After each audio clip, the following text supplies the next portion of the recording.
Tiene 30 segundos para decirme por qué no debería matarla ahora mismo. La voz de Álvaro Spalletti cortó el aire del restaurante como una navaja.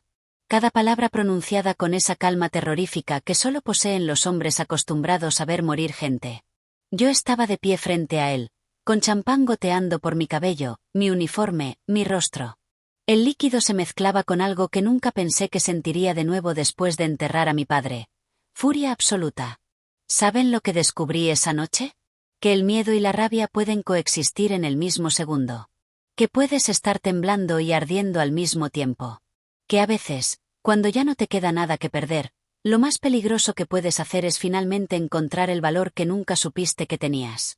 Pero antes de contarles cómo terminé pateando en la entrepierna al hombre más peligroso de Seattle frente a 50 testigos, déjenme explicarles algo sobre el karma. Verán, hay personas que creen que el karma es esta fuerza mística que eventualmente equilibra las cosas. Yo solía pensar así. Solía creer que si eras buena persona, si trabajabas duro, si hacías todo correctamente, el universo te recompensaría. Estaba equivocada. El karma no es una fuerza pasiva. El karma eres tú, tomando la decisión de no arrodillarte más. ¿Cómo están, por cierto? ¿Desde dónde me escuchan? ¿Hace frío donde están o es uno de esos días donde el sol te hace creer que todo va a estar bien? Yo estoy aquí, en algún lugar entre el después y el nunca más, lista para contarles la historia más insana de mi vida. Mi nombre es Amelia Oliver. Tengo 26 años. Y esta es la historia de cómo pasé de ser una camarera invisible, ahogándose en deudas y desesperación, a convertirme en la mujer que hizo lo impensable, humillar públicamente a un jefe de la mafia y vivir para contarlo. Ahora mismo, mientras les hablo, estoy sentada en la oficina de un hombre que ha ordenado asesinatos como quien ordena café. Me está ofreciendo un trabajo. Me está ofreciendo dinero. Me está ofreciendo protección. Y todo lo que tengo que hacer es decir que sí. Pero antes de que puedan entender por qué esta decisión me está destrozando por dentro, necesitan saber cómo llegué aquí. Necesitan conocer a la Amelia de hace 3 semanas. La Amelia que todavía creía que seguir las reglas te mantendría a salvo. Esa Amelia murió la noche que el champán me cayó en la cabeza. Y si les gusta esta historia, si sienten que necesitan saber cómo termina, háganme un favor, dejen un like, suscríbanse al canal, compartan esto con alguien que necesite recordar que a veces la valentía no es la ausencia de miedo, sino hacer lo correcto a pesar de él. Porque créanme, van a querer saber qué pasó después. Pero déjenme empezar desde el principio. Hace un mes, yo era invisible. No metafóricamente invisible, sino literalmente. La clase de persona que la gente mira pero no ve. 26 años, máster en lingüística aplicada de la Universidad de Washington, fluidez en 7 idiomas, y mi único trabajo era llevar platos de comida que nunca podría pagar a personas que ni siquiera me miraban a los ojos. ¿Por qué? Porque mi padre había muerto dejándome una montaña de deudas médicas. Porque mi madre estaba en su 3er ciclo de quimioterapia. Porque la vida real no es como las películas donde la chica con títulos universitarios automáticamente consigue el trabajo de sus sueños. En la vida real, eres una estadística más en una ciudad donde el alquiler cuesta más de lo que ganas en un mes. Yo creía en el trabajo duro. Creía en la educación. Creía que si hacías todo bien, eventualmente las cosas mejorarían. Creía en la bondad de la gente.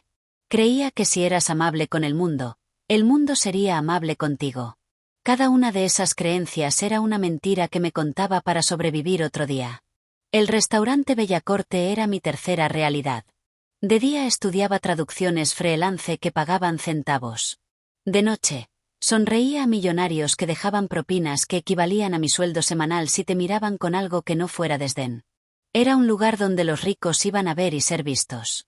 Donde un plato costaba lo que yo ganaba en 3 turnos. Y yo era parte del decorado. Una más. Reemplazable. Hasta que dejé de serlo. Era un martes.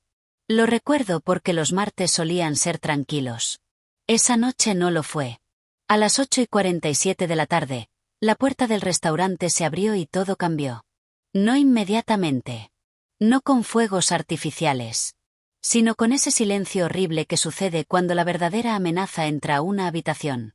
Álvaro Spalletti no era alto. No era particularmente apuesto. No gritaba ni amenazaba. Pero cuando entró al Bellacorte con sus dos guardaespaldas, el sonido de las conversaciones se apagó como si alguien hubiera bajado el volumen del mundo. Los meseros se tensaron. El gerente sudó. La hostess tartamudeó. Yo no sabía quién era. Ese fue mi primer error. Mesa para tres, dijo con voz tranquila. Con acento italiano. Con el tipo de calma que solo tienen las personas que nunca han tenido que pedir nada dos veces en su vida. Me asignaron su mesa. Ese fue mi segundo error. O tal vez mi salvación. Todavía no estoy segura. Caminé hacia su mesa con la misma sonrisa profesional que había perfeccionado durante meses. Buenas noches, señores. Mi nombre es Amelia y seré su mesera esta noche. ¿Puedo ofrecerles algo de beber mientras revisan el menú? Spalletti ni siquiera me miró. Sus ojos estaban en su teléfono. Champán. Dom Perignon.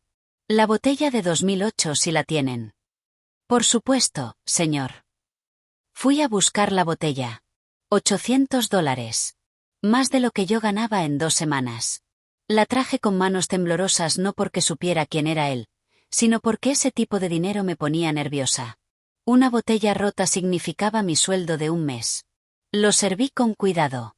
Con precisión. Con toda la atención que había aprendido a dar. Y entonces pasó. Su guardaespaldas se movió.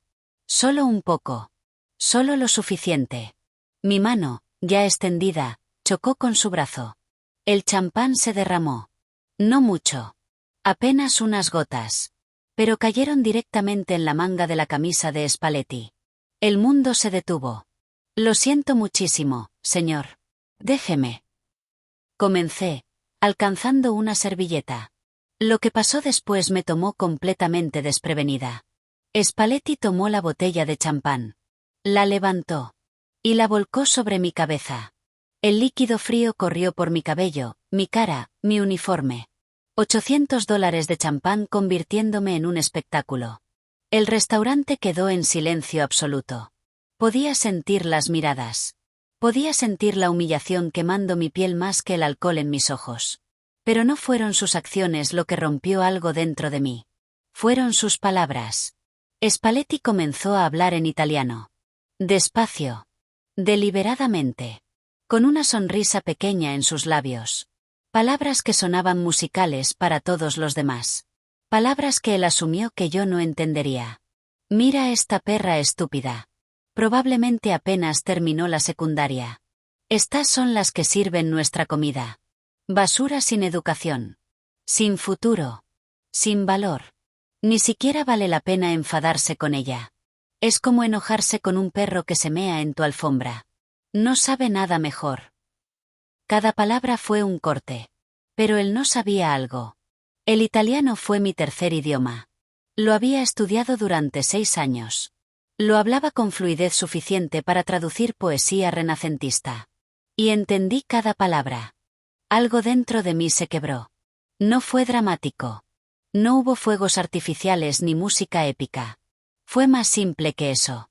Fue la ruptura final de una mujer que había pasado 26 años tratando de ser buena, de ser invisible, de no causar problemas.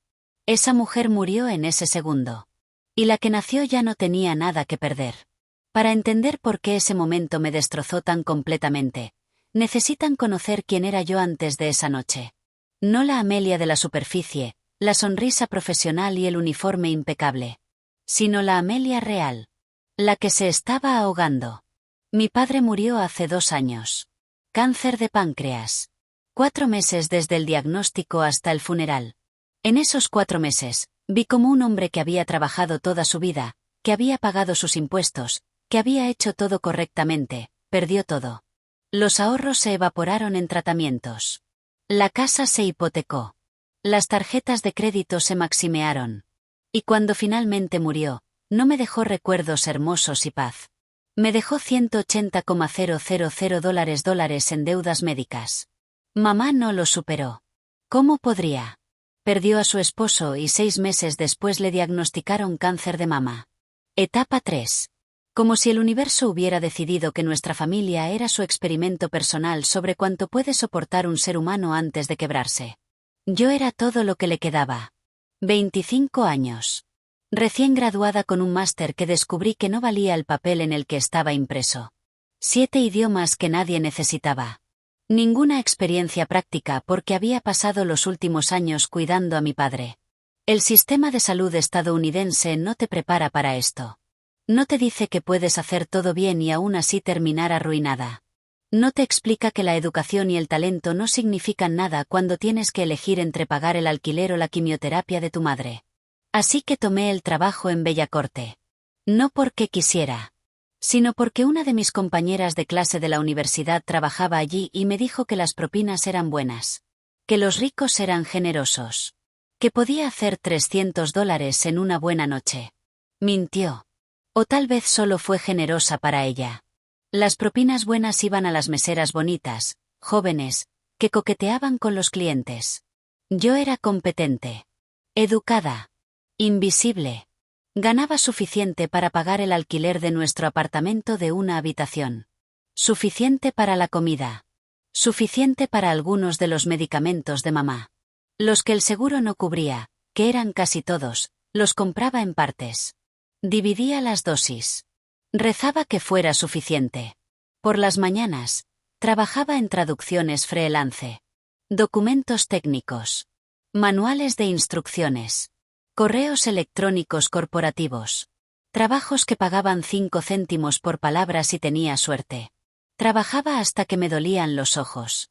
Luego me duchaba, me ponía el uniforme, y me convertía en alguien más. La Amelia del restaurante sonreía. Era amable. Nunca se quejaba. Nunca corregía a los clientes cuando pronunciaban mal las palabras en francés del menú. Nunca mencionaba que tenía más educación que la mayoría de las personas a las que servía. Esa Amelia era una mentira. Pero era una mentira necesaria. Mis compañeros de trabajo eran buenos conmigo, en su mayoría. Había Lisa, la hostess, que a veces me guardaba las mesas con mejores propinas cuando podía. Había Marcus, el cocinero, que me dejaba llevar a casa la comida que iba a tirarse. Había Jennifer, otra mesera, que me prestaba dinero cuando me quedaba corta para el alquiler. Pero nadie sabía realmente. No sabían sobre mamá. No sabían sobre las deudas. No sabían que cada noche, cuando llegaba a casa, me sentaba en el piso del baño y lloraba durante exactamente 5 minutos. 5 minutos para derrumbarme. Luego me levantaba, me lavaba la cara, y seguía adelante. Porque eso es lo que haces cuando eres todo lo que alguien más tiene. Sigues adelante. El gerente del restaurante, Richard Castellano, era un hombre en sus 50. Había trabajado en hospitalidad toda su vida. Era profesional. Justo. Nos trataba como seres humanos. Eso era raro en la industria de restaurantes. Cuando Spalletti entró esa noche, vi cómo Richard se puso pálido. Vi cómo sus manos temblaron cuando organizó la mesa. Vi cómo me miró con algo que parecía disculpa cuando me asignó servirlo. Amelia, me dijo en voz baja. Solo. Sé invisible. Haz tu trabajo y desaparece. Ese hombre es peligroso. No entendí entonces. Pensé que se refería a que era un cliente difícil. Un quejoso. Alguien que causaría problemas si el servicio no era perfecto. No sabía que Richard literalmente quería decir peligroso. Como en, este hombre ha matado gente. Como en, este hombre es la razón por la que otros hombres desaparecen. Como en, si lo ofendes, no solo pierdes tu trabajo. Esa ignorancia fue, irónicamente, lo que me salvó. Porque si hubiera sabido quién era realmente Álvaro Spalletti, habría tenido demasiado miedo para hacer lo que hice después. La mesa de Spalletti no era solo él. Había 2 hombres con él. Uno era obviamente un guardaespaldas. Grande. Callado. Ojos que escaneaban constantemente la habitación. El otro era diferente. Más joven, tal vez 35. Vestido tan bien como Spalletti. Hablaban en voz baja. En italiano, principalmente. A veces en inglés. Yo servía. Traía el champán. Luego el pan. Luego el agua. Luego las entradas. Cada vez, era invisible para ellos. Ni siquiera me miraban cuando ordenaban. Solo hablaban al aire y esperaban que apareciera lo que querían. Eso no me molestaba. Estaba acostumbrada. Los ricos son así. Te ven como parte del restaurante. Como el tenedor o la servilleta. Útil pero no humano. Lo que me molestaba era cómo trataban al resto del personal. El sommelier que tropezó ligeramente fue insultado. El busboy que no limpió la mesa lo suficientemente rápido fue amenazado. No abiertamente. Solo. Miradas. Palabras tranquilas que hacían que la gente se apresurara. Y entonces pasó el accidente. He repetido ese momento 1000 veces en mi mente. El guardaespaldas se movió para mostrarle algo a Spalletti en su teléfono. Mi mano ya estaba extendida con la botella. No hubo forma de evitarlo. El champán se derramó. No fue mucho. Tal vez 2 onzas. En su manga. Ni siquiera en su camisa. Pero la forma en que me miró. Como si yo fuera menos que nada. Como si acabara de decidir que yo no merecía existir. Y entonces volcó la botella sobre mi cabeza. El champán era frío. Se metía en mis ojos. Corría por mi cuello. Arruinaba mi uniforme. Pero peor que eso, peor que la humillación física, fue la forma en que el restaurante entero quedó en silencio. La forma en que todos vieron. La forma en que nadie dijo nada. Richard no se acercó. Mis compañeros no se movieron. Los otros clientes miraron hacia otro lado. Yo estaba completamente sola, goteando champán de $800, siendo el espectáculo del día. Y entonces Spalletti comenzó a hablar. En italiano. Con esa voz suave y musical. Diciendo cosas que sonaban casi románticas para cualquiera que no entendiera el idioma. Los otros clientes probablemente pensaron que se estaba disculpando. Que estaba siendo encantador en su lengua materna. Pero yo entendía cada palabra. Mira esta perra estúpida. Probablemente apenas terminó la secundaria. Estas son las que sirven nuestra comida. Basura sin educación. Sin futuro. Sin valor. Ni siquiera vale la pena enfadarse con ella. Es como enojarse con un perro que se mea en tu alfombra. No sabe nada mejor. ¿Cuánto crees que gana? ¿Tal vez $30,000 al año? ¿$25,000? Y probablemente piensa que es suficiente. Probablemente piensa que tiene una vida. Estas personas son patéticas. Existen solo para servir a personas como nosotros. Deberíamos poder hacer lo que queramos con ellas. Cada palabra fue como un cuchillo. No porque fueran crudas, sino porque fueron dichas con esa certeza absoluta de alguien que realmente cree que otras personas son inferiores. Que genuinamente piensa que el dinero te hace mejor ser humano. Sus acompañantes se rieron. Pequeñas risas. Apreciativos de su ingenio. Y yo seguía ahí parada, goteando champán, esperando que se aburrieran. Esperando que me dejaran ir. Esperando poder correr al baño y llorar mis 5 minutos antes de tener que volver y pretender que nada había pasado. Pero entonces dijo algo más. Algo que rompió todo. Apuesto que si le ofreciera $100 ahora mismo, se arrodillaría y limpiaría mi zapato con su lengua. Toda esta gente lo haría. Todas estas basuras pobres harían cualquier cosa por dinero. No tienen dignidad. No tienen valor. Son perros. Y los perros hacen lo que les dices cuando les das una golosina. Algo dentro de mí se rompió. No fue gradual. No fue una acumulación. Fue un snap. Como un cristal que aguanta presión hasta que no puede más y simplemente se quiebra en 1000 pedazos. Pensé en mi padre. Trabajando 60 horas a la semana. Muriendo porque no podía pagar el tratamiento. Pensé en mi madre. Enferma. Asustada. Dependiendo de mí. Pensé en cada hora que había trabajado. Cada humillación que había tragado. Cada vez que había sonreído mientras alguien me trataba como basura. Y pensé en todas las veces que me había dicho a mí misma que aguantar esto estaba bien. Que era temporario. Que era necesario. Que era lo que tenías que hacer para sobrevivir. Todas esas justificaciones murieron en ese segundo. Levanté mi cabeza. Miré directamente a Álvaro Spalletti. Y en italiano perfecto, con el acento que había practicado durante 6 años, dije. Entendí cada palabra que dijo. El silencio que siguió fue diferente del silencio anterior. Este no era el silencio de la humillación. Era el silencio del shock absoluto. La cara de Spalletti cambió. No dramáticamente. No se puso rojo de ira ni nada teatral así. Pero vi el momento exacto en que su cerebro procesó lo que acababa de pasar. Vi cómo sus ojos, que me habían mirado con desprecio casual, ahora me evaluaban de verdad. Como si acabara de transformarme de mueble a persona. Cosa hay detto. ¿Qué dijiste? Su voz estaba controlada. Demasiado controlada. Podría haberme detenido ahí. Podría haber retrocedido. Podría haber dicho que lo malentendí. Que solo sabía unas pocas frases. Que lo sentía. Pero algo había cambiado dentro de mí. Algo fundamental. Era como si toda mi vida hubiera estado conteniendo la respiración y finalmente, me había permitido exhalar. Repetí en italiano, que entendí cada palabra que salió de su boca. Cada insulto. Cada degradación. Cada cosa horrible que asumió que podía decir porque pensó que era demasiado estúpida para entender. El restaurante entero estaba mirando ahora. Nadie entendía el italiano excepto nosotros dos, pero el tono era inconfundible. La tensión era palpable. Spalletti se puso de pie lentamente. Era más bajo de lo que parecía sentado, tal vez 5'9". Pero la forma en que se movía, la forma en que sus guardaespaldas inmediatamente se tensaron, la forma en que cada persona en el restaurante parecía contener la respiración, hizo que el espacio a su alrededor se sintiera masivo. ¿Hablas italiano?, preguntó, todavía en italiano. Su voz era peligrosamente tranquila.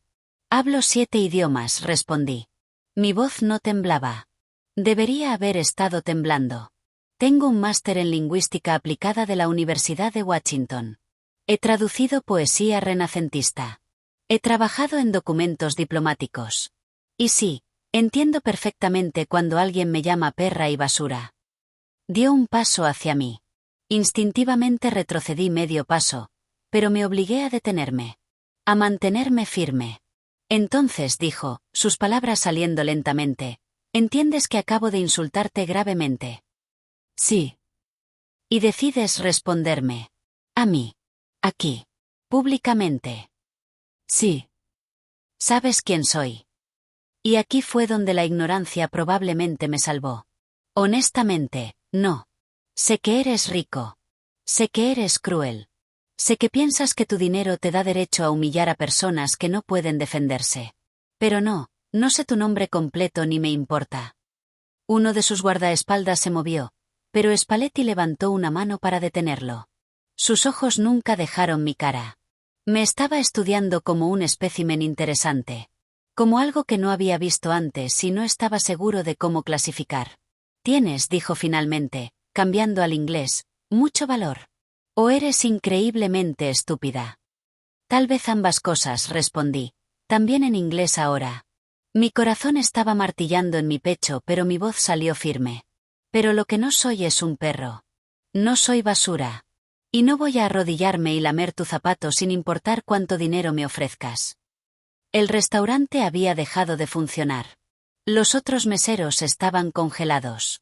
Richard estaba en la entrada de la cocina, pálido como un fantasma. Los clientes tenían tenedores suspendidos a medio camino hacia sus bocas. Spalletti se paró frente a mí. Tan cerca que podía oler su colonia cara. Tan cerca que podía ver las pequeñas líneas alrededor de sus ojos. Tan cerca que cuando habló, su aliento me tocó la cara. Nadie, dijo en voz baja, me habla así. Entonces tal vez es hora de que alguien lo haga, respondí. No vi su mano moverse. No vi la intención en sus ojos. Solo vi el movimiento comenzar, el brazo levantándose, y supe que iba a golpearme. No con el puño. Eso habría sido demasiado obvio. Pero vi el movimiento de su mano abierta, preparándose para abofetearme. Y en ese segundo, tomé una decisión. Cada instinto de supervivencia que tenía me gritaba que me agachara. Que retrocediera. Que me cubriera. Que me disculpara. Que hiciera cualquier cosa para detener lo que estaba a punto de pasar. Pero pensé en mi padre. En cómo el sistema lo había roto. En cómo había muerto pidiendo disculpas por ser una carga. Pensé en mi madre. En cómo se disculpaba con las enfermeras cuando no podía pagar sus tratamientos completos. Pensé en cada vez que yo había tragado mi dignidad porque necesitaba el dinero. Y decidí que ya era suficiente. Cuando su mano comenzó el arco hacia mi cara, moví mi pierna. Pateé a Álvaro Spalletti en la entrepierna con toda la fuerza que tenía. El sonido que hizo fue casi cómico. Un jadeo agudo y sorprendido. Se dobló hacia adelante, sus manos bajando instintivamente. El restaurante explotó en caos.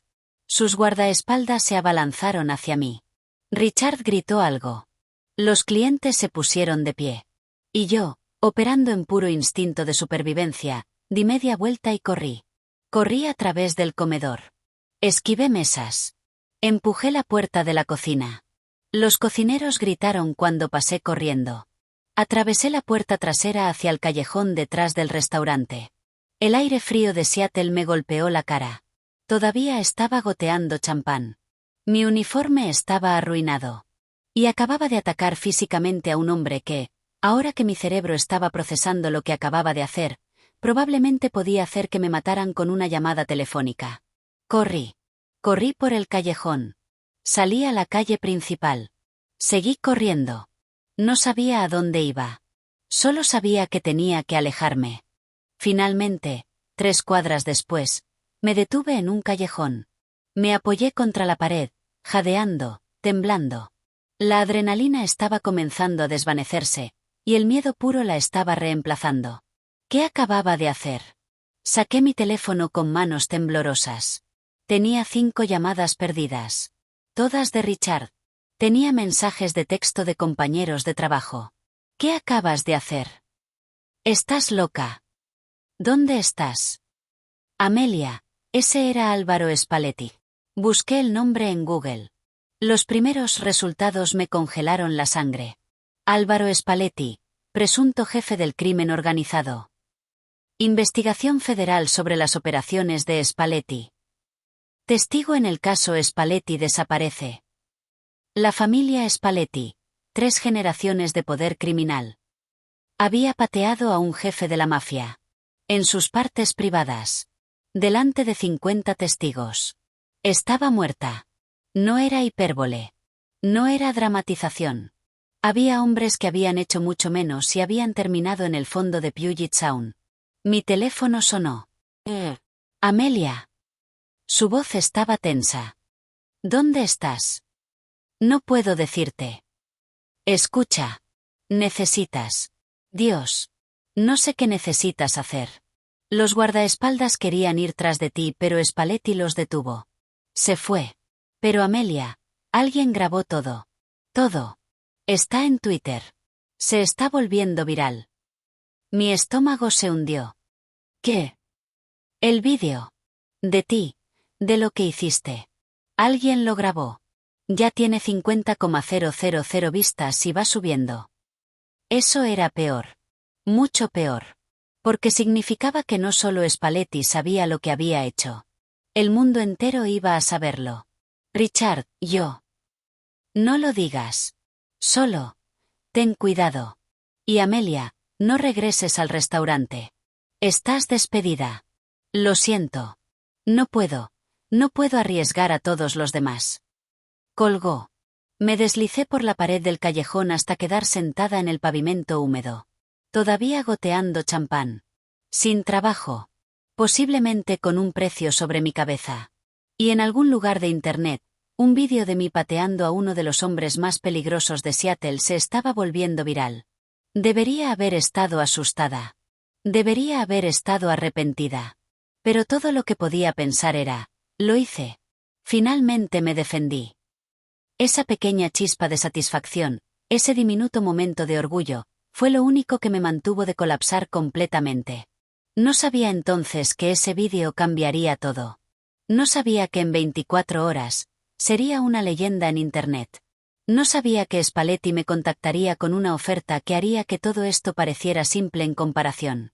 Todo lo que sabía era que había cruzado una línea de la que no había regreso. Y tendría que vivir con las consecuencias. No dormí esa noche. ¿Cómo podría? Cada sonido en el pasillo era un sicario. Cada coche que pasaba era alguien viniendo por mí. Me quedé sentada en el sofá de nuestro pequeño apartamento, con las luces apagadas, mirando mi teléfono mientras el vídeo se volvía cada vez más viral. 100,000 vistas. 500,000, 1 millón. Los comentarios eran una mezcla enloquecedora. Algunos me llamaban heroína. Finalmente alguien le puso un alto a estos tipos ricos. Otros decían que era estúpida. Esta chica está muerta. No sabe con quién se metió. Ambos tenían razón. Mamá estaba dormida en la habitación. Gracias a Dios. No sabía cómo decirle que acababa de perder mi trabajo. Que posiblemente había puesto nuestras vidas en peligro. Que toda mi valentía estúpida de momento podría costarnos todo. A las 3 de la madrugada, mi teléfono vibró. Número desconocido. No debí contestar. Pero algo en mí necesitaba saber. Hola. Señorita Oliver. Una voz masculina. No Spalletti. Alguien más. Profesional. Tranquilo. El señor Spalletti solicita reunirse con usted mañana a las 2 de la tarde. Mi corazón dejó de latir. ¿Para qué? Para discutir su futuro. Un coche la recogerá en su dirección. Se recomienda que asista. ¿Y si no quiero? Una pausa. Sería desaconsejable declinar la invitación. Colgó. Pasé las siguientes horas buscando cada artículo sobre Spalletti que pude encontrar. Operaciones de lavado de dinero. Extorsión. Presunto tráfico. Testigos que desaparecieron antes de los juicios. Fiscales que retiraron casos. Investigaciones federales que se desmoronaron misteriosamente. Y yo lo había pateado en los testículos. La mañana llegó sin que yo hubiera dormido nada. Mamá se despertó tarde. Todavía débil de su último tratamiento. La miré preparar su desayuno con manos temblorosas y supe que no podía decirle. No todavía. No cuando estaba tan frágil. ¿No trabajas hoy?, preguntó. Día libre, mentí. El coche llegó exactamente a las 2 de la tarde. Negro. Ventanas polarizadas. El tipo de vehículo que ves en películas sobre la mafia. Consideré no entrar. Consideré correr. Consideré llamar a la policía. ¿Pero qué iba a decirles? ¿Que el hombre que agredí me estaba invitando a reunirme con él? ¿Qué tenía miedo de que me matara? Habían visto el vídeo como todos los demás. Probablemente pensaban que lo merecía. Entré al coche. El conductor no habló. Solo condujo. Salimos de la ciudad. Hacia las afueras. Hacia una propiedad que probablemente valía más que todo lo que yo ganaría en mi vida. Grandes puertas de hierro. Un camino de entrada que parecía interminable. Una mansión que parecía sacada de una revista. Y guardias. Muchos guardias. Me condujeron dentro. El interior era exactamente lo que esperarías. Opulento, frío, diseñado para intimidar. Arte en las paredes que probablemente costaba millones. Muebles que parecían demasiado caros para sentarse en ellos. Y en una oficina enorme, detrás de un escritorio masivo, estaba Álvaro Spalletti. Se veía igual que la noche anterior. Traje perfecto. Cabello peinado hacia atrás. Pero esta vez, cuando me miró, había algo diferente en sus ojos. No ira. Algo más complicado. Señorita Oliver. Siéntese, por favor. No era una sugerencia. Me senté. ¿Sabe por qué está aquí?, preguntó. Para matarme, asumo. Una pequeña sonrisa tocó sus labios. Si quisiera matarla, no la habría invitado a mi casa. Hay formas más discretas. Eso no me hizo sentir mejor. Entonces, ¿por qué estoy aquí? Se reclinó en su silla, estudiándome. Porque en 37 años, nadie había hecho lo que usted hizo anoche. Nadie me había desafiado así. Nadie había tenido el valor. O la estupidez. Todavía no decido cuál. Probablemente estupidez, admití. Eso pensé también. Pero luego hice que investigaran sobre usted. Abrió una carpeta en su escritorio. Mi estómago se hundió. Amelia Catherine Oliver. 26 años. Máster en lingüística aplicada, summa cum laude. 7 idiomas, inglés, español, francés, italiano, alemán, mandarín y árabe. Publicó 2 artículos académicos sobre adquisición de lenguaje. Tesis sobre traducción contextual en diplomacia internacional. Cada palabra me aterrorizaba más. Sabía todo. Padre fallecido hace 2 años. $180,000 en deudas médicas heredadas. Madre con cáncer de mama, etapa 3. Trabajando 3 trabajos para pagar los tratamientos. Viviendo en un apartamento de una habitación en un vecindario que no es exactamente seguro. Y aún así, anoche, me miró a los ojos y se negó a arrodillarse.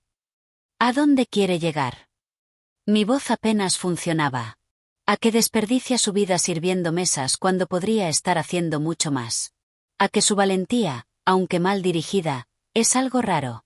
¿A que necesito a alguien como usted? ¿Para qué?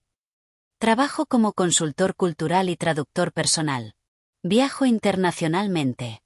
Hago negocios con personas de todo el mundo. Necesito a alguien que no solo hable los idiomas, sino que entienda los contextos culturales. Los matices. Las cosas que se pierden en la traducción. Me reí. No pude evitarlo. Era histérico. ¿Me está ofreciendo un trabajo? Sí. Después de que lo pateé. Precisamente por eso. Me incliné hacia adelante. Escuche, señor Spalletti. Sé quién es. Sé lo que hace. Y no voy a trabajar para la mafia. No se lo estoy pidiendo. Su voz se endureció ligeramente. Le estoy informando sus opciones. Opción 1. Acepta este trabajo. Pago inicial de $150,000. Salario de $200,000 anuales. Seguro médico completo que cubrirá todos los tratamientos de su madre. Un apartamento seguro. Protección. Mi mente se detuvo en las cifras. $150,000. Podría pagar todas las deudas de papá. El tratamiento de mamá. Todo. Opción 2 continuó. Declina. Regresa a su vida. Excepto que ahora es famosa. Ese vídeo tiene 5 millones de vistas. Su cara está por todas partes. ¿Cuánto tiempo cree que tardará antes de que alguien decida que atacar a la mujer que pateó a Álvaro Spalletti sería divertido? ¿O lucrativo? ¿O una forma de ganar favor conmigo? El miedo me atravesó. Me está chantajeando. Le estoy ofreciendo protección. Hay una diferencia. No para mí. Se puso de pie. Caminó hacia la ventana. Señorita Oliver, contrario a lo que pueda creer, respeto lo que hizo. Tomó una posición cuando nadie más lo haría. Eso requiere carácter. Pero ahora tiene que vivir con las consecuencias de esa posición. Y las consecuencias son que el mundo está mirando. Mi mundo está mirando. Se dio vuelta para enfrentarme. Si no trabaja para mí, tendré que hacer una declaración. Tendré que demostrar que nadie puede hacer lo que usted hizo sin repercusiones. No porque quiera, sino porque en mi posición, la percepción lo es todo. Entonces me va a matar si digo que no. No. Pero no podré protegerla. Y créame, necesita protección. Volví a casa en shock. Las palabras de Spalletti daban vueltas en mi cabeza. $150,000. $200,000 al año. Seguro médico completo. Protección. Todo lo que tenía que hacer era trabajar para un criminal. Mamá estaba despierta cuando llegué. Sentada en el sofá. Su teléfono en la mano. Lágrimas en su rostro. Mamá. Comencé. Vi el vídeo, dijo en voz baja. Todo el mundo lo vio. ¿Por qué no me dijiste? Me senté junto a ella. No quería preocuparte. Ese hombre. Amelia, ese hombre es peligroso. Las noticias dicen que es un jefe del crimen. ¿Qué hiciste? Me defendí. Casi te golpea. Podrías haber muerto. Podrías. Pero no lo hice. Y no me disculparé por no dejar que me humillara. Lloró. Siempre fuiste tan valiente.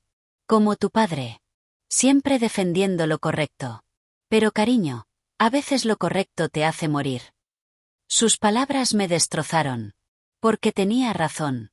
Papá había hecho todo correctamente y aún así el sistema lo mató. Y ahora yo había hecho lo valiente y nos había puesto a ambas en peligro. Perdí mi trabajo, admití. Lo sé. Richard llamó. Lo siente.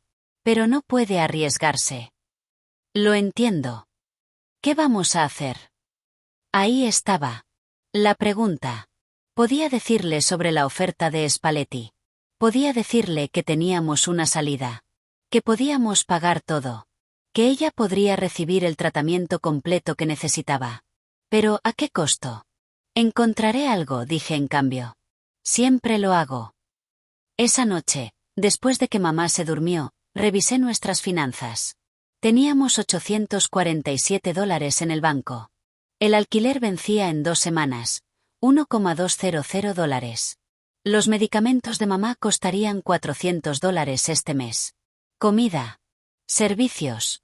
Transporte. Incluso si conseguía otro trabajo mañana, no sería suficiente. No a tiempo.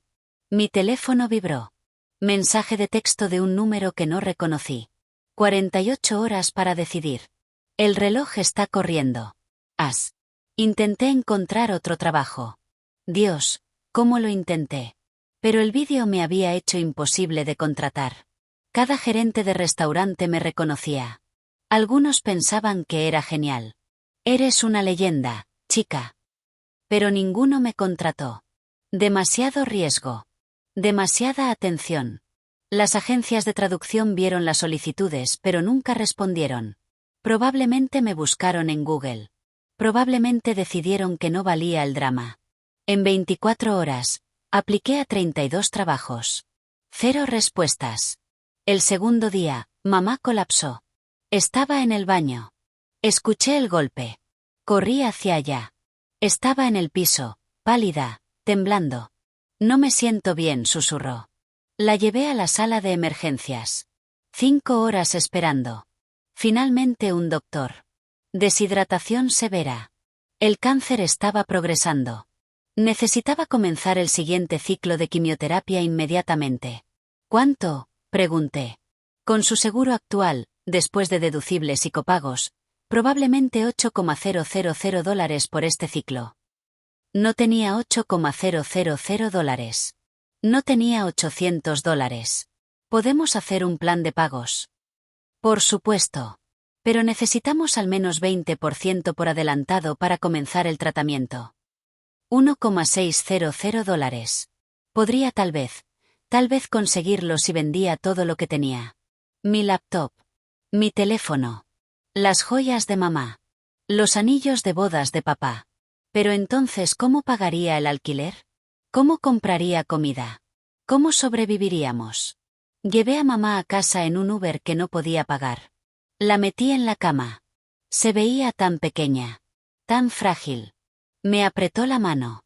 Está bien si no puedes, dijo en voz baja. Ya viví una buena vida. No digas eso. Amelia, cariño. Has hecho suficiente. Has sacrificado suficiente. No tienes que seguir destruyéndote por mí. Eres mi madre. Y tú eres mi hija. Y lo último que quiero es que arruines tu vida tratando de salvar la mía. Lloré entonces. Lloré como no había llorado desde que papá murió. Porque ella tenía razón. Porque todo lo que había hecho no había sido suficiente. Porque el sistema, la vida, todo estaba diseñado para aplastar a personas como nosotras. Mi teléfono vibró. Otro mensaje. 24 horas. Piense en su madre. Y ahí estaba. La verdad horrible y simple. Spalletti había hecho su tarea. Sabía exactamente qué presionar. Sabía que por mí misma, podría haber rechazado. Podría haber elegido la dignidad sobre la supervivencia. Pero no era solo yo. Era mamá. Y ella no merecía morir porque yo fuera demasiado orgullosa para aceptar ayuda de un hombre horrible. Llamé al número a las 11 de la noche.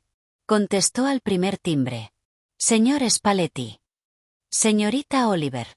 Asumo que ha tomado una decisión. Tengo condiciones. Una pausa. Luego, habla. Quiero el dinero por adelantado. Los $150,000. Necesito pagar las deudas de mi padre y el tratamiento de mi madre ahora. Aceptable. Quiero garantías escritas de que mi madre estará protegida. Que recibirá el mejor tratamiento médico disponible. Que si algo me pasa a mí, ella estará cuidada. Redactaré los documentos. Y quiero claridad absoluta sobre lo que realmente voy a hacer. No voy a participar en nada ilegal. No voy a traducir cosas que dañen a personas inocentes. No voy a ser cómplice de violencia. Silencio largo. Luego, señorita Oliver, no le voy a mentir sobre quién soy o qué hago. Pero lo que necesito de usted es legítimo. Traducción. Consultoría cultural. Ocasionalmente asistir a reuniones y eventos como mi intérprete. Nada más. ¿Y si me pide que haga más? Entonces puede irse. Pero el dinero que ya haya recibido no necesita ser devuelto. Y la protección para su madre continúa. Es suficiente. Era más de lo que esperaba. Demasiado más. Lo que lo hacía sospechoso. ¿Por qué?, pregunté. ¿Por qué está siendo tan razonable? Porque necesito que confíe en mí lo suficiente para hacer bien su trabajo. Y porque, contrario a lo que piensa, no soy un monstruo. Soy un hombre de negocios en una industria complicada. Pero los negocios requieren confianza. No confío en usted. Bien. No debería. Pero puede confiar en que mantengo mis acuerdos. Pregunte a cualquiera que haya trabajado conmigo. Soy muchas cosas, señorita Oliver. Pero no soy un mentiroso en los negocios. Cerré mis ojos. Acepto. Excelente. Un coche la recogerá mañana a las 9 de la mañana con los documentos y el dinero. Bienvenida al equipo, señorita Oliver. Colgó. Me senté en la oscuridad de nuestro pequeño apartamento y me pregunté qué acababa de hacer. Había vendido mi alma. O al menos mi integridad. A un hombre que probablemente había ordenado asesinatos. Que ciertamente había destruido vidas. Pero mamá viviría. Las deudas de papá estarían pagadas. Tendríamos seguridad. ¿Era suficiente? ¿Era esa transacción algo con lo que podría vivir? No lo sabía. Pero ya no tenía opción. El coche llegó a las 9 de la mañana exactamente. El mismo conductor. Pero esta vez, me entregó un sobre. Dentro había 3 cosas: un contrato, una tarjeta bancaria y una llave. El contrato era sorprendentemente directo. Posición: consultora cultural y lingüística. Salario: $200,000 anuales. Beneficios: seguro médico completo para mí y un dependiente. Bono de firma: $150,000. Términos de terminación: cualquiera de las partes puede terminar el empleo con 30 días de aviso. Firme. La tarjeta bancaria estaba vinculada a una cuenta a mi nombre. Revisé el saldo en mi teléfono. $150,000.00. La llave era para un apartamento. La dirección estaba en un edificio que había pasado 1000 veces. Uno de esos lugares con portero y seguridad. Donde el alquiler era probablemente $3,000 al mes. El apartamento está totalmente amueblado, dijo el conductor. 2 habitaciones. Para usted y su madre. La mudanza puede organizarse cuando esté lista. Miré los documentos en mis manos. Miré la llave. Miré el saldo en mi teléfono. Esto era real. Acababa de vender mi futuro a Álvaro Spalletti. Y lo peor de todo era el pequeño pensamiento horrible en el fondo de mi mente. Esto era más de lo que podría haber logrado sola en 10 años. Tal vez nunca. Y lo había conseguido en 3 días de conocer al hombre. ¿Qué decía eso sobre el mundo? ¿Sobre mí? ¿Sobre todo lo que me habían enseñado sobre el trabajo duro y la honestidad? No tenía respuestas. Solo tenía una tarjeta bancaria y una decisión de la que nunca podría retractarme. Los primeros días fueron surrealistas. Contraté una ambulancia privada para llevar a mamá al nuevo apartamento. Deberían haber visto su cara cuando vio el lugar. 2 habitaciones enormes. Ventanas con vista a la ciudad. Amelia, ¿cómo? Comenzó. Conseguí un trabajo nuevo. Uno bueno. Consultoría internacional. Pagué las deudas de papá esa tarde. $180,000 transferidos. Años de cartas de cobradores, llamadas amenazantes, estrés constante, desaparecidos en un clic. Programé el siguiente ciclo de quimioterapia de mamá. El mejor oncólogo de Seattle. Tratamiento completo. Mi primer día oficial llegó demasiado pronto. De vuelta a la mansión de Spalletti. Esta vez fui llevada a una oficina diferente. Había otra persona allí, una mujer en sus 40, elegante, profesional. Señorita Oliver, dijo Spalletti. Esta es Mónica Restrepo, mi asistente ejecutiva. Los siguientes días fueron capacitación. Mónica me mostró los sistemas, los procedimientos. Sorprendentemente, todo era profesional. Casi mundano. Traduje documentos de negocios. Correos electrónicos con socios internacionales. Contratos de importación-exportación. Nada obviamente ilegal. Mi primer evento llegó 2 semanas después. Una cena con empresarios italianos. Spalletti me recogió personalmente. En el coche, revisamos los perfiles. Giovanni Rossetti es el mayor. Tradicional. Use el usted formal. Alberto Conti es más moderno, pero astuto. Y Stefano Mercuri es el que realmente tiene el poder. ¿Por qué me está diciendo todo esto? Porque necesito que entienda los matices. Cualquiera puede traducir palabras. Necesito a alguien que entienda lo que no se está diciendo. La cena fue una educación. Vi a Spalletti operar como hombre de negocios completo. Encantador. Inteligente. Y traduje. No solo palabras, sino tonos. Implicaciones. Después, Spalletti me miró. Hizo un trabajo excelente esta noche. Las semanas se convirtieron en meses. El trabajo era demandante pero interesante. Viajé a Nueva York. A Los Ángeles. Mamá estaba mejorando. El tratamiento funcionaba. Tenía color en sus mejillas otra vez. Pero entonces las cosas cambiaron. 2 meses después, Spalletti me llamó a su oficina. Tarde en la noche. Necesito su ayuda con algo delicado. Empujó archivos hacia mí. Hay un hombre. Marco Bellini. Socio de negocios. Creo que me está robando. Millones. Necesito que revise estos documentos. Que encuentre las discrepancias. ¿Qué pasará si encuentro pruebas? Manejaré la situación. ¿Cómo? Eso no es su preocupación. Sí lo es. Si traduzco estos documentos, soy cómplice de lo que pase después. Spalletti me miró. Bellini me está robando. Dinero que uso para pagar a las personas que trabajan para mí. Si lo dejo continuar, otras personas sufren. Eso es una racionalización. Lo es. Usted trabajó 3 trabajos por centavos mientras otros heredaron millones. ¿Es eso justo? El mundo no es blanco y negro. Y pretender que lo es un lujo que solo tienen las personas que nunca han tenido que tomar decisiones difíciles. Tomé los archivos. Pasé 3 días revisándolos. Encontré exactamente lo que Spalletti dijo. Bellini había robado $4.30 millones. Fui a su oficina con mi reporte. Tiene razón. Bellini lo está robando. Lo leyó. Asintió. Gracias. ¿Qué va a hacer? Confrontarlo. Exigir devolución. Terminar la asociación. Eso es todo. ¿Qué esperaba? ¿Que lo matara? Soy un criminal. No lo negaré. Pero no soy un psicópata. No sé si puedo seguir haciendo esto.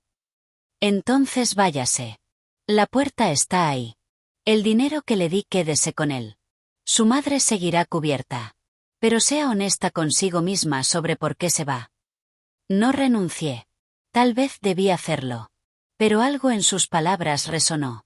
2 semanas después, estaba en la oficina tarde. Spalletti estaba en su oficina principal. Entonces escuché voces. Enojadas. Me acerqué. No debí hacerlo. Spalletti hablaba por teléfono. En italiano. Molesto. No me importa lo que prometiste. No vamos a hacer negocios con Volkov. Sus métodos son demasiado. Sí, sé cuánto dinero hay. Estoy diciendo que no vale la pena. ¿Entiendes lo que está traficando?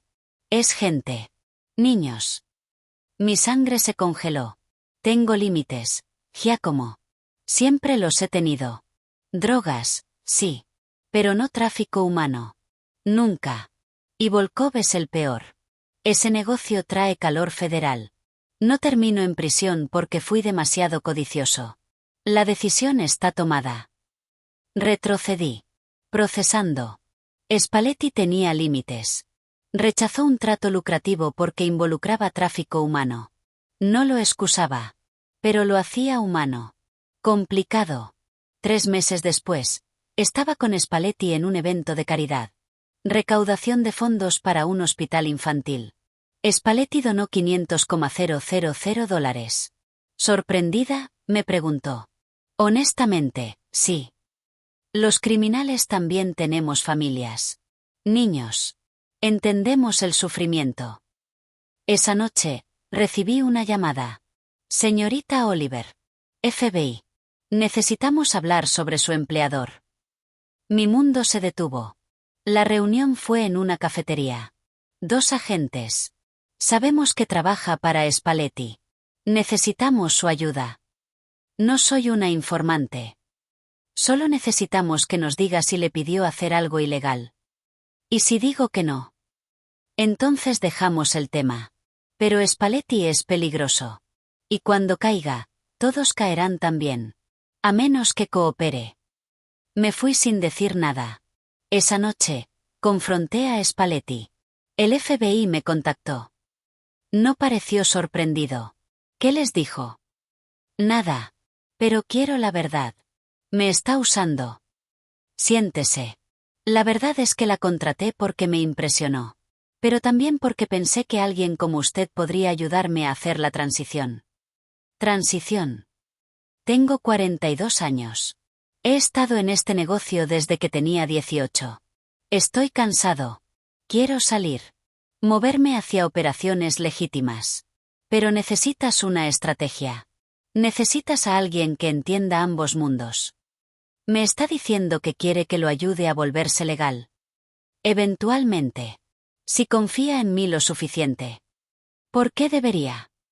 Porque he mantenido cada promesa. Su madre está sana. Sus deudas están pagadas. Nunca le pedí que hiciera nada que violara sus principios. Eso no cuenta. Tenía razón. Si acepto, necesito garantías. Nombre sus términos. Primero, transparencia completa. Segundo, líneas claras. Si me pide hacer algo que creo está mal, puedo negarme. Tercero, un plan real de salida para ambos. Aceptado. Y agrego, 20% de participación en cualquier operación legítima que establezcamos. Como socia. ¿Por qué? Porque necesito a alguien en quien confiar. Y la confianza requiere inversión mutua. Era absurdo. Y tentador. Esa noche, le conté todo a mamá. Esperaba shock. En cambio, tomó mi mano. Cariño, durante 2 años te vi destruirte tratando de salvarnos dentro del sistema. Y el sistema te aplastó. No voy a juzgarte por encontrar otra manera.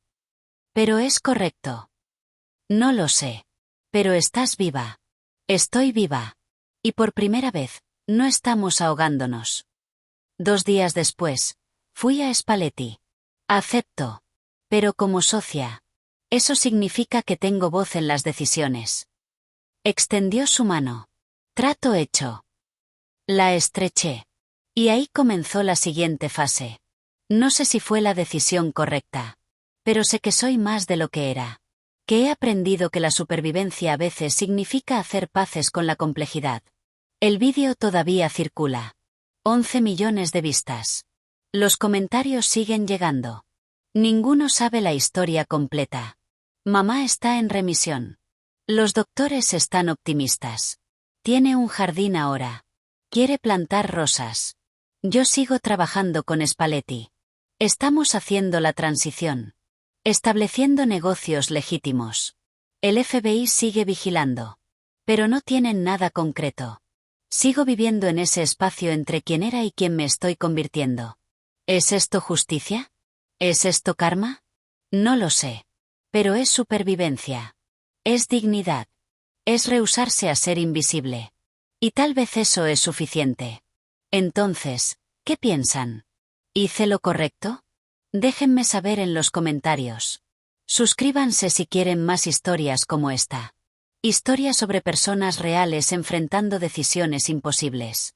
Porque todos estamos tratando de sobrevivir. Todos tomamos decisiones en áreas grises. Y todos merecemos ser vistos. Gracias por escuchar. Me llamo Amelia Oliver. Y esta es solo el comienzo.